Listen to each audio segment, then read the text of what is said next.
Welcome again to Public Perspective. I'm your host, Kevin McDermott. And tonight we'll be talking about a subject that I'm betting most of you know very little about, and that is the Civil Air Patrol. Tonight we have as a guest Second Lieutenant Gary Brown and two cadet second lieutenants.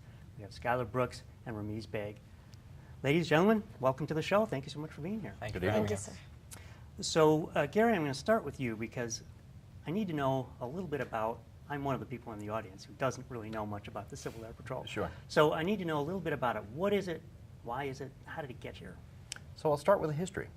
Civil Air Patrol spawned from the efforts of folks who wanted to advocate general aviation, the folks who enjoyed general aviation, to supplement the military operations leading up to pre-World War II. And they were successful in that. And in the late 1930s, the Civil Air Patrol came into existence. And what it was at that time was civilians, folks just like you and I, who volunteered their time, their aircraft, to contribute towards the efforts of coastal protection, coastal patrol. So how successful were they with that? They flew over 500,000 hours in their own aircraft, volunteering their time unpaid.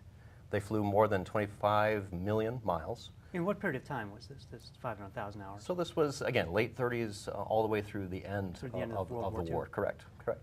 And in their coastal patrol operations, for example, they had identified more than 170 submarines.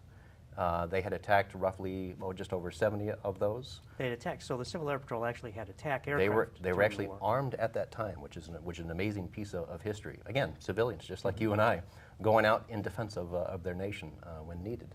And again, unpaid volunteers. But that's no longer true, right? The Civil Air Patrol no longer true. No longer armed. No longer true. So post-war, 1946, President Truman changed the meaning of Civil Air Patrol. They became more of a benevolent civil organization. And they also became a nonprofit organization. 2 years later, Congress then made them the official auxiliary of the U.S. Air Force. And that's how we get the Air Force tie-in. And at that time, they also issued 3 directives. Number 1 is aerospace education, both internal and outreach to the public. The second is cadet programs, of which you have 2 cadets here today. And then the third is emergency services. And probably the most common one that people know of at that point is search and rescue. That's a big one that the Civil Air Patrol is known for. So let me turn it over to the actual cadets, beneficiaries of the cadet program. Right? Ramiz, let me start with you. First of all, how old are you? I'm 15 years old. 15, but you're already flying aircraft, right? Yes, sir. What kind of aircraft do you fly? Cessnas mostly for orientation rides. Nothing towards or geared towards getting a private license specifically. That's not something you do in Civil Air Patrol. But now, why is that? You would not get a private license. You would ultimately get wings, and you would be licensed to fly, right? What it is more of it gets you the experience. It tries to get youth interested in being able to fly and gives them a taste of what aviation really is. You can get a lot of hours in, but since there's so many cadets, getting your private license is a very expensive process, a very timely manner, resources, instructors, etc. That's why it's not really offered in Civil Air Patrol cadet programs. So what would you have to do after you finish the cadet program, whenever that might be? Mm-hmm. What would you need to do to get a commercial?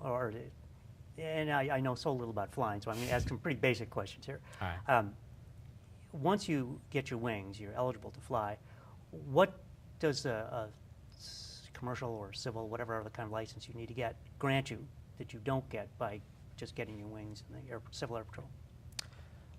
Getting your wings in the Civil Air Patrol on a cadet level typically means that you've either pre-soloed, which is you've flown the aircraft alone with the instructor hands off the controls, and there's solo, where they actually fly alone in the aircraft. And this is after they've done a good amount of ground school as well as a certain amount of hours in the aircraft. And after you do solo, typically, you would go into a program which can actually get you your license, like ground school instructors, etc. And Civil Air Patrol can help you get a lot of hours in, like 15 to 20 hours, depending on where you go. And that, just like driving, you need 50 hours to get a license. Same with flying, you need a certain amount of hours. So that's how it helps you. How many? Off the top of my head, do you? 40 hours for 40 a 40 private hours of, pilot's license, yes. of flying time. Okay. Now, Skylar, you've actually gone through your solo flight already, haven't you? Yes, sir. I have. How was that? It was an amazing experience. It's a program through Civil Air Patrol. It's called Johnson Flight Academy. And what I did was I went last year and I pre-soloed, so hands off the controls. And then what I did the following year, which was this past June, I went in and they expected the advanced glider students, they almost expect you to solo. So you work with your instructor. He teaches you everything you need to know to be able to solo. During the day, you do half ground school and then you do half the day of flying. And at the end of the week, he said, "Oh, all right, Skylar, I think you're ready to solo." So I went up in the glider and soloed. I have it on video, and it was... From inside or outside the plane? No, from outside the plane. My friends videotaped me. And I had a lot of fun with it because my landing was very rough. And I hit the ground pretty hard. And so I bounced a few times, and they found it on video. And of course, everyone else at the encampment was able to see it. So at the end of the encampment, they actually awarded me the Pink Ribbon Award they do it in Illinois Wing. It's just Most embarrassing landing, is it? It's kind of for doing something silly or The most embarrassing things of the activity. yes, Right. of that week, the most embarrassing things, and I was awarded the Pink Ribbon Award. Well, so I think you should be proud of that. You know, I am proud of it. Yeah, you need to stand out, and you landed it safely, though, right? Yes, I did. Thank God. It turned into everybody, she was coming in for the landing and everyone's like cheering, "Oh yeah, she's going to do it," which turned into gasping and because the glider came and hit the ground, came up, hit the ground, came up. And thank God she was safe when she landed, but it wasn't as bad as it could have been. It wasn't a Yes. crash landing since there wasn't damage done to the aircraft. Right. But we have this tradition of dumping water on the pilot that comes out of the glider. So obviously she was a little shooken up. And then the cadets walk over to her and dump the water on her head to top it off. So Yes. Did it cool you off? Or It make did. you I was nervous? shaking. I was nervous. And the water that's helped? for sure. Yes, Yeah. it did.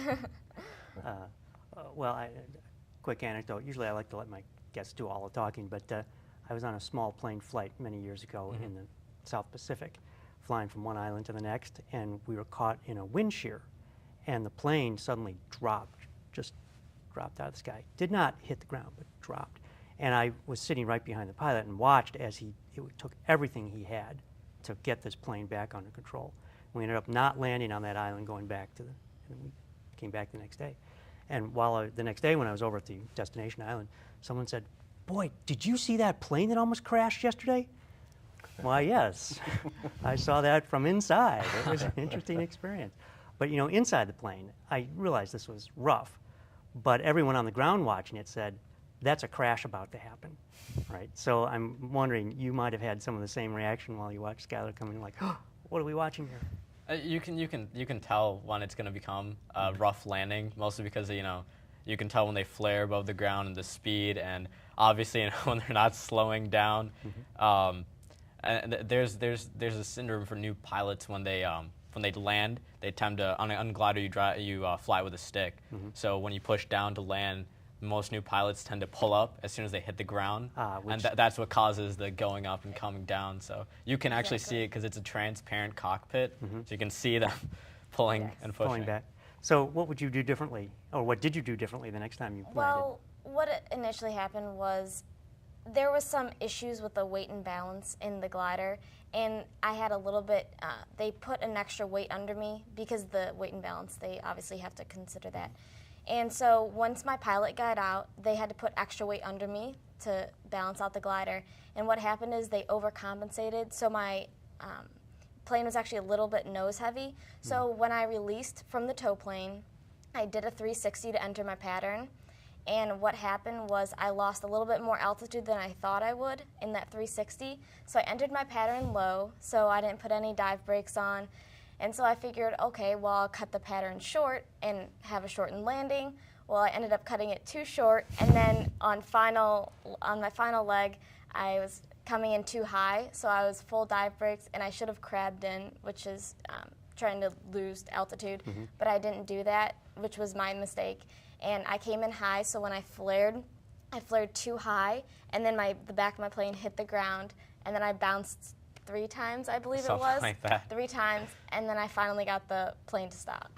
But I would think, having been through that, that you learned, okay, things can go wrong, and I can still be okay, Yes. right? Yes. So do you feel more confident now, having been through that? I am. Yes, I do. I feel a lot more confident because, especially, it's a different feeling being inside the cockpit and feeling that than watching it later on the video on my phone, which I did watch it later. And I was scared watching it. But when I was in there, I just said, okay, you've learned all of this. You know how to attack these problems, and this is how you have to go about it. So, Gary, I'll come back to you for a minute. Is this part of what the education of the cadets is about, to teach them to handle adversity, unexpected problems? It is. We talked about the cadet program being one of the directives. And everything that you just heard from these cadets is exactly part and parcel of what we want them to learn, experiences we want them to achieve, and learn from, and mature, and grow from. And you have 2 fine examples of that program sitting in front of you tonight as a result. So let me ask you, before I come back to that, I love these stories that you guys tell me. Before I come back to that, let me ask you about the difference between, when you described the Civil Air Patrol, I kept thinking about the National Guard or the Air National Guard. What's the difference? So remember, we're an auxiliary, a civilian auxiliary. An auxiliary, by its very definition, means an unarmed branch of something. And that's exactly what we are. With those 3 directives that I just mentioned, and while we have tie-ins to the Air Force with those directives, we're different in that we don't adhere to the code of conduct, the military code of conduct, in so much as we're volunteers. We're unpaid. But you have ranks that are like military. We have ranks, and we have this common courtesies that we extend toward one another that follow the military standards. But again, we're volunteers. Any mission that is handed down to us, and we have the right to refuse if it's beyond our capabilities or beyond the risk that we're willing to accept. So that's where we differ from the National Guard. A lot of our missions that we do serve relate to national security. We do missions that are counter drug operations, to thwart the drug problem in the United States. And we do search and rescue, which is a big one. And that's a good, feel-good, help society out. And that's the bulk of what we do. In fact, the Civil Air Patrol conducts 90% of the inland search and rescue missions as tasked to us by the Air Force. Well, actually, I was going to ask what's the difference between your search and rescue and the Coast Guard, but I would imagine the Coast Guard does not come inland. That's right. That's right. So, and we get that as tasked to us by the Air Force. So the bulk of our missions are missing aircraft, usually civilian, missing persons, and we do a lot of those. And we're very successful in that. In fact, every year, on average, we save about 100 people per year. Not locally. This is across the entire nation, right? So places where there's higher risk activities, Alaska, Colorado, Florida, and coastal areas represent the bulk of that number. But we do our share right here within the state of Illinois. So would that be, for example, hikers get lost in the wilderness, and someone who knows that they're out there and hasn't heard from them by required time might call and say, can we get some help here? That's the kind of thing we're talking about. Exactly. And in recent times, down in the desert Southwest, there was a missing aircraft and missing persons that we were successful in finding. So let me come back to you guys. So knowing that search and rescue is a part of this, and just having your interest in flying, what prompted you guys to sign up for the Civil Air Patrol in the first place? Well, when I joined Civil Air Patrol, I had absolutely no knowledge and no desire to be in the armed forces. The cadet program starts at 12 years old, and I came to a squadron meeting for cadet programs on Friday nights. That's when we meet. And I came with a buddy of mine who was invited by someone else, so I was kind of the third wheel in that I wasn't even directly going to check out what it was. But I saw what they did there, and I heard about the flying, about search and rescue, and that interested me, and I kept coming. And the more you come, the more you learn, the more you realize how much it has to offer, and that's what pulled me into it. So, Skylar, how about you? What you got you roped in? All right. Well, I was interested in the Air Force Academy, so I was obviously doing research online, and this was back when I was in 7th and 8th grade. So I was doing research online, and I found Civil Air Patrol, and I decided to go to a meeting, just see what it's all about. And at first, it was, kind of iffy. I didn't know if I liked it at first. I just went to a few meetings, and then I started going regularly, and I fell in love with the program. It has so much to offer you. There's so many things that I would have never done if I wasn't in Civil Air Patrol. So that sounds like a pretty ringing endorsement. Ramiz, would you agree? I mean, is this something you would recommend your peers? Oh, definitely. It becomes, like you said, in the beginning, it's hard, and you have to come over that obstacle of, do I really want to commit to this every Friday night? Because, you're in high school and stuff, too, both of us, and you have to miss out on a lot of things and make a lot of commitments. And but all the experiences I've had, being able to be on shows like this, not many of my friends, not many of my peers can say that. Well, that's right. You'll be able to go back and say, hey, check this out. We're on TV. Right? Definitely, and it does become a lifestyle, and I would endorse it just as much as she did. So, Skylar, I also understand that you just mentioned the Air Force, so you just went through an interview with the Air Force, didn't you? Yes, I just had an interview with my Air Force liaison officer for the Air Force Academy, and I'm actually in the middle of applying to the Academy. What do you think your chances are of being accepted? Well, it's extremely difficult to get in. I think that I have done everything that I possibly could have, and I don't look back and say I wish I would have done this better. So I've given it my all, and I just hope for the best.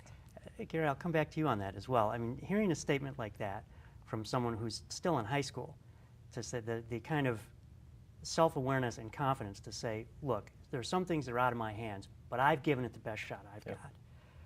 That's part of the overall program? It's a byproduct of the program that has been, so well matured over time. And again, these are two cadets who have just recently won a very prestigious award in the organization. Not the pink ribbon we're talking about. Not the pink ribbon. Something else, right? This is called the Mitchell Award. That represents their extreme knowledge in aerospace education, as well as leadership. And they are simultaneously promoted as a result of their performance, both in problem handling, their moral leadership, and leadership in general. And they manifest all those signs, and hence the award, hence the promotion. So what you see is a byproduct of that program. So, Ramiz, what do your friends think about this? What do my friends think about this? Well, in the beginning, it's very difficult to explain to them. When I was younger, 13, 12, Now that you're an old man, right? You can look back. Exactly. And That's. But when you tell them this, they really. It's hard to explain to them what the difference is between the Civil Air Patrol and the Air Force, or JROTC, something like that. But when I told them what it is, and they honestly didn't understand, so I've actually brought a lot of my friends to the program, and actually a couple of them stay, a couple of them are cadets now, and I can honestly look back and say my friends have benefited from having me as a friend, because I brought them in, they get to have these great experiences. So sure, they might not have done it, might not have even thought about it without you, right? Is that part of aerospace education then? Yeah, I would say so. Skylar, what do your friends think? Do you think it's weird, or do they think it's pretty cool that you're doing this? Well, when I first started, as Baig said, they didn't understand. Nobody had any idea, and I tried to explain it to them, the difference, because all of my friends know that I'm applying to the Air Force Academy, so they think that the Air Force Academy is linked to Civil Air Patrol, and it's not directly linked. It does help me with the Air Force Academy, but it's not directly linked. And so when they see pictures of me in uniform, and I have a picture of when I just got my Billy Mitchell Award, they think it's really cool what I'm doing. They love to see my progress through the program, but they sometimes don't quite understand what exactly it entails, and they see me giving up a lot of time to this program, and a lot of nights and working towards this program. Have you had the same experience that some of your friends have come into the program as a result of what you're doing? No, none of my friends have come into the program, but I have met so many friends through the program. Oh, definitely. They've become some of my closest friends. And I know Baig and I, we were both on Color Guard together. We're both on Cadet Advisory Council for the Illinois Wing. We've both been a part of staff for encampments and through our squadron. So we've had a lot of experience together, and we meet some amazing people in this program. Do you normally call each other by your last names? Are you Brooks and you're Baig? Yes. Yes, this is our first names to each other. Yes. Really? I'll never refer to him as, even outside of Civil Air Patrol. Is that just custom, or how does that work? Yes, in some ways, but I won't call him Lieutenant Baig unless we're in the squadron. But it's just that relationship that we've built through everything that we've done together has been through Civil Air Patrol. And then when we go outside, of Civil Air Patrol, we just stick with the names. Yeah. So. Actually, I like it. I think it's kind of a nice touch. Yeah. You mentioned hours, so let me come back to you, Baig. Should I call you Baig? Yes. What level of commitment? You've both referred to that. I mean, how many hours does this take out of your week? Honestly, it depends on how active you are within the wing. Like she mentioned, I'm a part of the Cadet Advisory Council. I'm actually the chairman for that now. So it can honestly take so much of your time or so little. And the benefits of taking up a lot of your time, like I stay, 2.5 hours every Friday night. I have to schedule conference calls and things on Saturdays, go to extra, curricular activities, etc. But the more time you put in, the greater experiences, like the pink ribbon. That's what you get out of it. What do you think, Skylar? I mean, you're both here, so I assume you think it's been worthwhile. Yes. But what are the trade-offs? What have you had to not do because you've pursued this? Well, there's obvious things. You give up your Friday nights. Our meetings on Friday nights are from 7 o'clock to 10 o'clock at night, and then usually we'll go out to dinner afterwards. And so, I give up all my Friday nights, which isn't a problem for me. I mean, high school football games, and there are kids who are in band or in football within our program, and they have to take sometimes they have to take a leave of absence because From they the program can't, because they exactly. need to play football or on the team or whatever, right? Yes. So I've given up my Friday nights. There's a lot of work that goes into it, and like you said, it's a self-based program, so it's how much effort you want to put into it or how little effort you want to put into it. We're both on staff, so we both understand that creating training programs and sitting at the computer, writing papers, position papers for Cadet Advisory Council, everything takes time. But it's all about... It's one of those life lessons, right? Yeah. Everything you want to do takes a fairly significant commitment of time before you get good enough at it to really feel that you have it under control. Definitely. Right. And of course, school always comes first, so you have to put school first, and then Civil Air Patrol, you can do as much as you possibly can, and then that's all you can do. If you can't make that commitment every single day to Civil Air Patrol, that's all right. If you can just come to the meetings and progress through the ranks as a cadet, that's all right as well. So let me switch gears a little bit and ask you, what's your favorite thing about flying?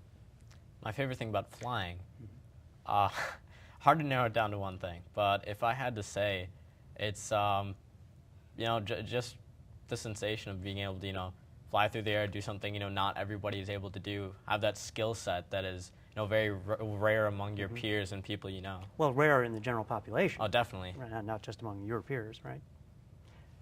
Skylar, Brooks? I can definitely agree with what he just said.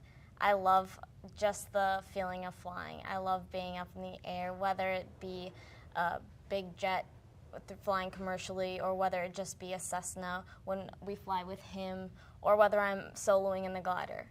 Every type of aircraft, I love flying in it. And we actually were able to fly in a Black Hawk during summer encampment. The helicopter? Yes. Amazing experience. It was one of the best experiences. Did you get any time behind the controls or just as a No, passenger? we were just a this time. passenger. So, Gary, coming back to you, these are two very mature young people. I'm actually I want to tell you both, I'm very impressed. You guys Thank really you. Thank you, are wise beyond your years. I wasn't like that when I was your age, I tell you. This seems to be part of the program as well, right? You're bringing these two cadets who seem to be, as I say, far more mature than their years might otherwise indicate. That's part of what you're trying to accomplish? That's exactly what we're trying to accomplish. And I keep coming back to the Air Force theme. We are the Air Force Auxiliary. And when cadets join, and you heard there's a little bit of obligation, there's overhead. And it's true not on the cadet side, but the senior members as well, who juggle work and family life and other obligations as well. But what you're seeing is the byproduct, again, of a great program. And while we have the Air Force tie-in, there's no obligation to go off to the Air Force academies, but cadets that do that, we're very proud of them. If alone, the experiences alone that we provide generate great leaders and great individuals, wise beyond their years, we'll call that a success. So how does one finish up the cadet program? I mean, when are you guys through with the cadet program? Honestly, there isn't, as far as grade goes, we've hit the second milestone achievement. We have 3 more, and then I guess you could classify the Spots Award, which is the top among all of our achievements, as done as far as grade. But honestly, it never really ends till you leave. There's so much to do. And can you then just transition into as you become adults, you can transition? 18 through 21 is the transition age to a senior member. Yes. Okay. And for me, if I do get accepted to the Air Force Academy, I will no longer be allowed to be a Civil Air Patrol cadet. I will have to switch to a senior member. But if I decided to go off to a normal college, I can stay a cadet, and then when I come home for school, I can always come join the squadron and see their meetings. So do you both see yourselves in the future as adults continuing to fly and continuing to be a part of the Civil Air Patrol? Yes, sir. Definitely. Gary, I'll come back to you. We've kind of paid short shrift to what some of the other missions are. We've, I think, thoroughly covered aerospace education. You see what that is, and the cadet program. But the emergency services, I know you talked about that a little bit. Besides search and rescue, is there something in particular that the Civil Air Patrol is known for? Or are there reasons that, more directly, why people who are watching this show should know about the Civil Air Patrol and should be more aware of it? Sure. So we've talked a lot about the cadet programs and the cadet experiences. Great opportunity for any youth. And by the way, any youth aged 12 to 18 may join the program. So we welcome all. But the other missions that you were alluding to or querying about, we covered search and rescue. That's a self-explanatory one. The other one is disaster recovery, disaster response or relief. Katrina, hurricanes, major disasters are examples of where we've gone in to provide transport of goods or personnel for disaster relief. We also provide communications. We have some incredible communications gear. When infrastructure is down, we're able to provide that conduit for communications for emergency services outward. Similarly, because we have the airborne component, we're able to provide aerial communications in and out of an area as well. And anyone who can fly as an adult, anyone who can fly potentially can join, correct? So you need not even be an aviator to come join the organization as a senior member or even a cadet. We will provide a lot of that training, and not necessarily flight training I'm alluding to. However, that is a potential option. We do provide training for ground operations as well. On that note, I know you'll all be shocked, but we're already out of time. So I want to thank all of you for being here. Gary, Brooks, Baig, Thank you. welcome. Thank you, I'm sir. so glad you came here. I certainly learned a lot, and I hope I wish you just nothing but success in your future life. Thank you very much. sir. Thank you. And I want to thank you for joining us once again on Public Perspective. I'm your host, Kevin McDermott. You can find us every Saturday night at 8 o'clock on Comcast Channel 19, and you can see us on the web at publicperspective.tv. So until next time, thank you and good night.